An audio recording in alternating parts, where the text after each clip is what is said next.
Hello नमस्कार प्रणाम दोस्तों, कैसे हैं आप लोग। स्वागत है आपका हमारी इस वीडियो में। दोस्तों, आप जैसा कि जानते हैं कि भोजपुरी में हमेशा विवाद चलता ही रहता है। हमारी भोजपुरी इंडस्ट्री की एक बहुत ही अच्छी एक्ट्रेस हैं रानी जी। उन्होंने बोला था खेसारी लाल यादव जी के बारे में कि वो बहुत ज़्यादा बोलते हैं, हमेशा कुछ ना कुछ बोलते रहते हैं। जब उस पर मीडिया ने उनसे पूछा कि आप ऐसा क्यों बोल रही हैं, तो उन्होंने कहा कि देखिए, ऐसा है कि मैंने खेसारी लाल जी के मुंह से नहीं सुना है, बट कोई हमें डायरेक्टर या प्रोड्यूसर बता रहे थे, खेसारी लाल मुझे बोलते हैं कि मैं बुढ़िया हूँ। इस पर मैंने रिएक्ट किया था।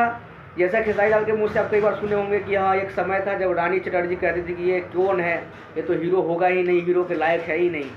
तो रानी चटर्जी ने ये कहा कि वो मैंने इसलिए बोला क्योंकि उन्होंने किसी प्रोड्यूसर के सामने में मुझे बुढ़िया बोला था, इसलिए मैंने कहा कि वो पहले अपनी खुद की शक्ल देख लें।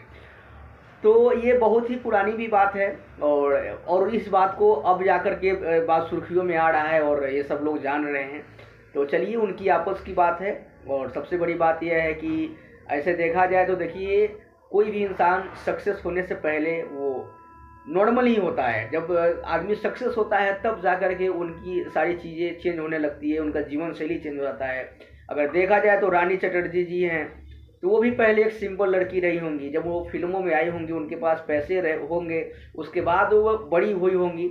तो किसी भी स्टार के बारे में ये बोलना कि हाँ वो ये स्टार के लायक नहीं है, चाहे खेसारी लाल जी हैं, तो भाई कोई गरीब घर के लड़का जरूर है, लेकिन कहने का मतलब है कि कोई आदमी धीरे धीरे ही आगे बढ़ता है, चाहे वो रानी जी हो, चाहे वो खेसारी लाल जी हो।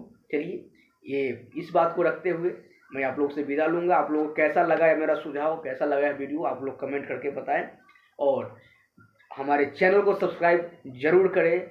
धन्यवाद दोस्तों।